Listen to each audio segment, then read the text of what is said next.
د حسد دپاره لنډ علاج. زما وروره حسد ډیر بد عمل دی او غټه ګناه ده، او حسد په احادیثو کې ذم سته او په آیاتو کې بدي سته، او علامه ذهبي په الکبائر کې په کبائرو ګناهو کې راخیستې ده چې حسد کبیره ګناه ده. الله رب الجلال قرآن پاک کې فرمایي ومن شر حاسد اذا حسد، د شر څخه د حسدګر چې کله حسد کوي د دې څخه پناه غواړم. نو حسد کبیره ګناه ده، کوچنی ګناه نه ده. د الله رسول صلی الله علیه وسلم فرمایي ایاکم والحسد فإن الحسد يأكل الحسنات كما تأكل النار الحطب. د الله رسول صلی الله علیه وسلم فرمایي پر تاسو باندې لازمه ده او یا تاسو ځان وساتئ، پرهیز وکړئ د حسد څخه. ولی حسد داسې نیکي خوري لکه اور چې لرګي خوري. اور چې وچ لرګي څنګه خوري، حسد دومره ستا نیکي خوري او دومره د په نیکو اعمالو کې تاوان راولي او دومره د شوق بې شوقه کوي. اوس دا چې په حدیثو کې ډیره بدي راغلې ده او قرآن پاک کې بدي راغلې ده او د فقهاو په اقوالو کې بدي راغلې ده، د دې دپاره څه تفصیل ته ضرورت شته. حسد چاته وایي؟ حسد وایي دې ته په پښتو کې چې انسان د بل انسان پر نعمت باندې خفه سي. یو انسان دی په کلي و معاشره کې اوسیږي، خو د ده ته ورته بل انسان هم په دې کلي کې ژوند کوي، خو هغه انسان دنیا لري، جایداد لري، اولاد لري، روپۍ لري. دی د دې مال او د دې جایداد او د دې روپو سره حسد کوي چې کاش چې دا د نه درلودلی او دا اگر د ما درلود دی. حسد چې اکثره وخت کیږي سړی چې د یو چا سره حسد په حسد کې ولیږي، یا په علم یا په کمال یا په مقام یا په درجه کې، په دې شانو کې دا هغه شان دي چې سړی د خلکو د بل چا سره په حسد کې ولیږي. او حسد دا علما فرمایي چې دا ډېره غټه او خطرناکه مریضي د زړه ده. کله چې د انسان زړه ته حسد وولیږي نو دا هغه مریضي ده چې بیا علاج ډېر سخت وي. ځکه یو شاعر فرمایي چې الحسد داء الجسد، حسد دا یو درد دی چې ټول جسد ته ورولیږي، او دا درد چې کله جسد ته ورولیږي او بیا دا جوړوالی نه لري. لکه علما د دې په باب کې د حسد په باب کې ډیر اقوال لري. لکه یو قول دام دی چې حسد دا د انسان دین زائلوي. یعنی مثلا که یو انسان په ډیر حسد کې راسي حتی د دې چې د دین تم تاوان پکې رسیږي او دی هغه کس جوړیږي چې ضعف الایمان کس جوړیږي.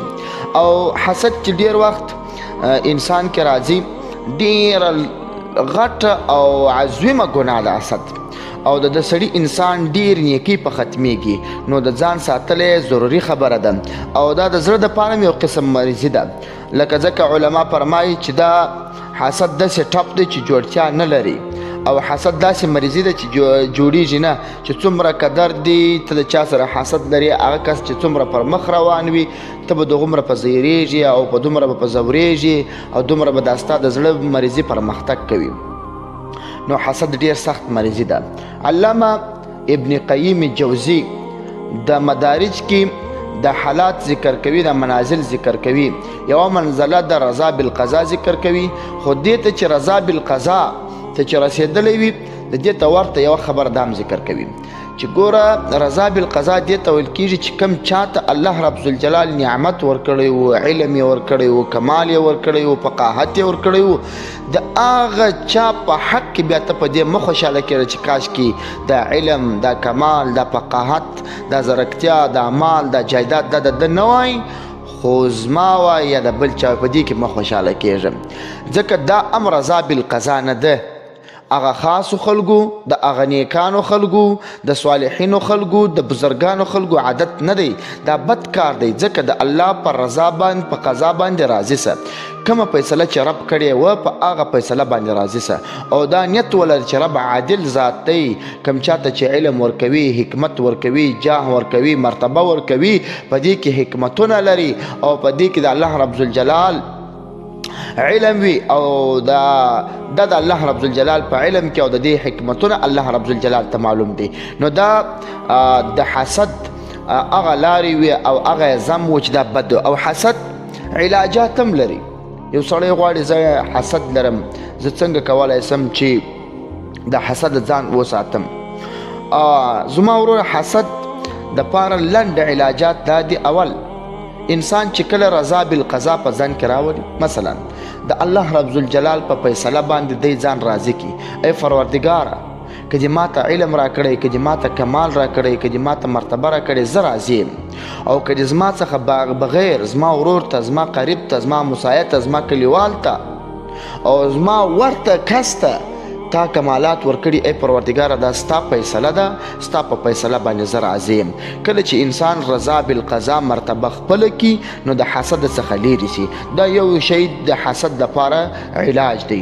دوهم علاج دې ته ورته خوف من الله. یو انسان چې کله د رب العالمین څخه وهم ولري، ترس ولري، او د الله رب الجلال وهم او ترس په زړه کې وي، نو ورځ تر بلې د الله خواته توجه وي، بیا د خلکو سره حسد نه وي، د خلکو په کمالاتو کې فکر نه وي، یا د خلکو د کمالاتو ته زائل کېدلو باندې خوشحاله نه وي. دا دوم علاج د حسد دپاره دی. دریم علاج د حسد دپاره لنډ علاج چې څه رقم د حسد په زړه کې پیدا سو. مثلا ستا د یو چا سره حسد پیدا سو چې کاش دا نعمت د ده نه وای، دا زما وای، نو د حسد د علاج دا دی راولاړ سه هغه کس ته دعا وکړه، د هغه کس ستاینه وکړه، او د هغه کس هغه زراکت، هغه علم او کمال دا د هغه کس صفت وبوله. نو په دې باندې شیطان غټ ماتیږي چې کله شیطان ستا زړه ته د یو چا حسد اچي او ته د هغه چا صفت کوې او ته د هغه چا سره نیک ګمان کوې، ولو که حسد بعضو ځایو کې تر اختیار هم وتلی وي، خو کوشش وکړه که غواړي چې الهي مجرم ثابت نسي او دغه د حسد ګناه ستا په اډو کې قرار ونه نیسي او د حسد څخه بیا تقریبا 12 نورې ګناوې ونه زیږېږي. لنډ علاج یې دا دی چې د چا سره په حسد کې رالی ورته دعا کوه، ستاینه یې کوه، صفت یې کوه، او چې کله د یو چا سره په حسد کې راللې دې ته ورته بل عظیم علاج دا دی د آخرت خواته توجه کوه او د آخرت خواته فکر اړوه او دا سوچ کوه چې الله رب الجلال موږ د دې دنیا دپاره نه پیدا کړي، د حسدګرۍ او د بغضګرۍ دپاره نه پیدا کړي، بلکې رب کائنات موږ د خپل عبادت او معرفت دپاره پیدا کړي یو. بس دلته بیا په انسان کې کمالات راځي. او حسد چې پیدا کیږي د څو شانو څخه پیدا کیږي. یو پکې ضعف ایمانی ده.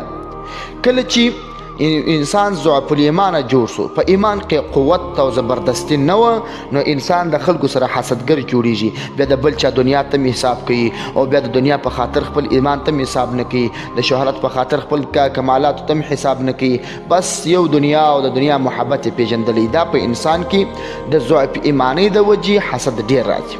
او دوهم د دنیا محبت چې کله د انسان زړه ته داخل سو بیا انسان کې حسد راځي. د دنیا هم هغه محبت دی چې د دنیا محبت د هرې ګناه سر دی.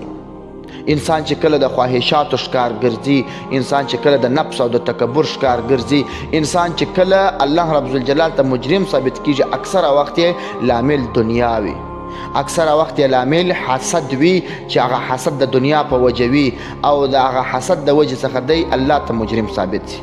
او دوهم چې انسان ته حسد پیښیږي او د کومه ځای څخه پیښیږي، دریمه مسله ده، دریم علاج دی یا دریم سبب دی چې انسان ته حسد پیښي، تکبر. کوم انسان کې چې تکبر پروت وي او په کوم انسان کې چې د تکبر د مزاج او عادت جوړ شوی، هغه انسان بیا نه غواړي چې بل انسان تر د علو په علم کې وکي، علو په رفو کې وکي، علو په کمالاتو کې وکي، په جاه او مرتبه او مقام کې وکي.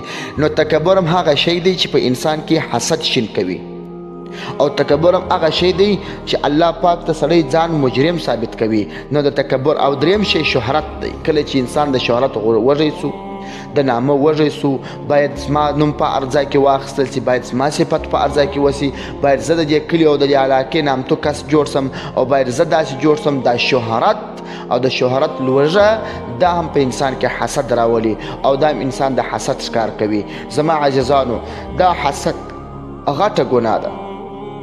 اکثره ځای چې علما، مشایخ، بزرگان، فقها او محدثینو اقوال وګوري، هغه چې حسد څومره د حسد بدي وغوښولې ده او څومره بدۍ د حسد څخه نورې زیږیږي، نو هغه که چیرې موږ تاسې وګورو بیا به لازمي ځان ځینې وساتو. خو حسد کبیره ګناه ده. داسې نه چې دا حسد کبیره ګناه سو. د مثال په ډول د بیلګې په طور به زه یو مثال پیش کړم. د یو کس سره دي حسد راغی او دا دې وویل چې کاش چې دا انسان دومره کمال نه درلودلی.